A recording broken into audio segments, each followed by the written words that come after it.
All right, yeah, it's the max. What's going on, everybody? Welcome back to another video. I have not been a man of my word, bro. I have not been recording every trade that I take. No excuse, just kind of a lack of discipline.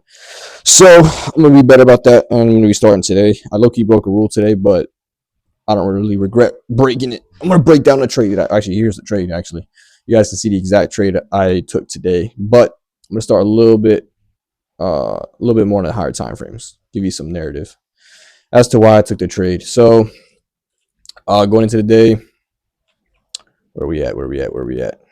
Delete everything, bro. I was a little bit more bullish. We had inversed this daily gap here, but the reason I was slightly more bullish is because at the time when I looked at price, we were probably around here. So we were a lot closer to this previous day high than we were to the previous day low. And I'm going to mark this because I have OCD. To me, it made more sense we take out the high. Even if we do go lower, I felt like taking the high before doing so was kind of the more, I guess, likely scenario. So I was a little bit more bullish, but I had kind of a loose bias for the day. So I know we inversed it, but like I said, we were pretty close to that daily high or previous day high. And then we also had a huge rejection here off of these, I guess, demand zones, whatever you want to call them. But yeah, so that was kind of my thought interest on going into the day. On the 1 hour time frame, let me do bar replay because none of this was obviously here. Boom, boom, boom, boom, boom, boom, boom, boom. Yeah, I'm pretty much break even on the account, bro. The 50K account. Like, I got up to like, I think 1,200, 300 in profit. And then I kind of fell apart a little bit. And then the last trade I took was a good trade. I just lost it. So between me taking trades that I should and shouldn't be taking, I'm back down to about break even. I think I'm up like $200. So just kind of need to lock in, make sure I'm only taking what I need to take. But knowing what I need to take is much easier for me now. I have a very clear objective strategy. So I just got to stick to it and I'll be good. But as far as today, man, there was this 1 hour imbalance here. Okay. This is kind of what I was looking at as a rejection before the price even came down here. You can see prices obviously manipulating down. Before that even happened, that's already what I wanted to see regardless. So once I saw price coming down, I'm like, cool, things are going according to plan. This is exactly what I want to see. Drop lower into this gap to be able to go higher. Take out these London highs right here. And then also, we had the previous day high up here. So overall, especially on the higher or lower medium time frame, I guess 1 hour, 4 hour, I was pretty bullish. At this point, once we start kind of manipulating down, I'm looking for an entry, bro. I'm looking for an entry. So we manipulate down. I thought about taking something up here. There was just no entry on the 1 minute time frame. So I'm patient. I'm like, all right, cool. I'm fine. I'm gonna wait. Or maybe it was here. Yeah, it was around here. I wanted to go long, but there was no entry. So I kept waiting. We kept just kind of consolidating here. And then eventually we get this manipulation like here.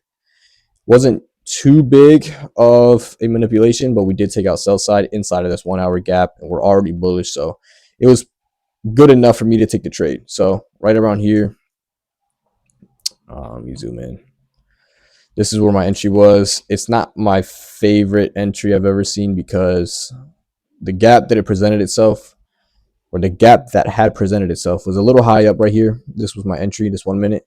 And then I would have liked to have seen some type of inverse. I know we had this right here, so I did technically count it as there was an inverse fair value gap for my entry, but I just would have rather had seen it lower. I feel like here we're a little overextended, but the risk to reward still lined up, so I set my limit order. I put it at equilibrium or consequent encroachment of this gap. Here's where things get funny, bro.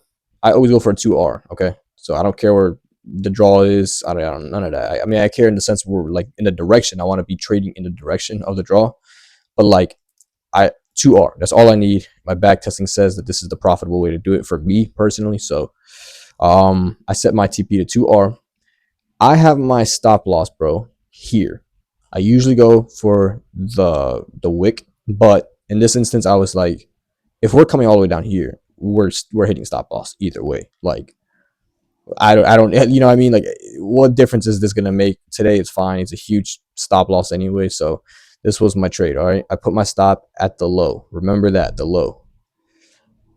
Now, bro, look at this. Hold on, if I can just get this. Look what happens, man. We come down, get tagged in, and it's not looking good. All right. At this point, I'm like, all right, I kind of already accepted. I actually walked away at this point. I was in the kitchen, but I had my phone. I could see the trade. I'm like, you know what? Whatever. A loss is a loss. We start getting down here, and I start realizing there's 10 a.m. red folder news. So I think it was, what was it? We had Jolt's job opening. All right. So I'm like, let me wait for this. At this point, we're basically approaching. We're 2 minutes away. Right here, we're so close to my stop. I'm like, I'm gonna just move my stop. But then I'm like, that's not a big, that's not really a big difference. And what was going through my head is price could easily tweak out because of news, like wick all the way somewhere down here and still go up. So I'm like, let me just remove my stop loss. So I removed my stop loss for the news. All right. So I would have gotten stopped out because my stop loss was right here. Had it been on the wick, I would have been good. But I had it on the, what do you call it? The candle body. So technically I would have gotten stopped out of the trade if I didn't remove my stop loss, but I already took my stop loss off. And once this happened right here, we came all the way back up within a minute, put my stop loss back, and I kind of just let it rock. And then it kept going, bro. It kept going. So that was crazy. I've never actually done that before, just remove my stop loss. The only reason I did it is because I was actually very okay with blowing my account. I had forgotten that there's a trailing drawdown for my Top Step account. So my minimum drawdown, I think, was already pretty close to my starting balance. If it was maybe like $800 away.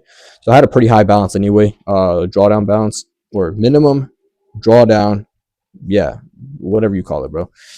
And so I was thinking, you know what? If I blow it, it's fine. I'll just kind of recalibrate with the next account, and I'll kind of keep that in mind going forward. That I need to, I guess, manage my risk a little bit better, knowing that my drawdown is trailing until that $50,000 mark. So it is what it is. I was like, you know what? I accept it. I don't really care. So I just let it rock, and then obviously it turned out pretty nice. The only thing that sucks, right, is let me put my position fib tool. So this was the trade. Obviously, I get hit break even. Cool. We're looking like we're gonna go take, my TP. One thing I failed to kind of realize is I wasn't really paying attention. This is where I messed up. I should have been paying more attention to this because we actually took London highs right here. And then if I look on, I don't really feel like doing it, but yes, you can see we haven't taken that high. Right, we're way the hell down here. So had I realized that sooner, I would have closed. I was about 1,000 in profit right here. That would have been the spot to close. Once I missed the opportunity, price was actually about here when I realized it. So I'm like, you know what? At this point, let me just let it play out. And then all of a sudden, it decides to just cook me just to go right back up to TP. So today was a break-even day for me. For some reason, price felt the need to come down and test this stupid 1 hour gap that who cares about it, bro? Let's just go. But price gonna do what it's gonna do. So it is what it is. Break even day. It was kind of a weird day for me. Overall, the bias was correct. I think my second TP even got hit actually. Yeah, TP2 was hit. So it was like I had the correct bias and everything like that. It was just kind of a weird day in the sense that I, removed my stop loss and then got stopped out of break even anyway. It was just a whack day. But end of the day, I did follow my rules. If you take, obviously, removing my stop loss is not really following my rules. But that was kind of a one-time, user discretion scenario. But it was fine. Other than that, I mean, I'm happy with the trade I took. It was just, it happens, bro. These aren't that common in my data when it comes to like getting break even and then coming back down to stop me out of break even just to go back up to TP. It doesn't happen very often, so just got to live with it. We didn't lose any money, so we're good. But yeah, we'll get back to it tomorrow. Hopefully I can catch something this week. Tomorrow's Thursday. The end of the week is usually not as great for me. Usually the better half for me is the first half of the week, but we'll see what happens, bro. I'm not really tripping, but that was the trade for today. And yeah, I don't really got nothing much else, so hopefully learn something from this. take something from it. If you did, let me know. And yeah, I'm gonna end the video here, bro. Appreciate y'all watching. I'll see you on the next one.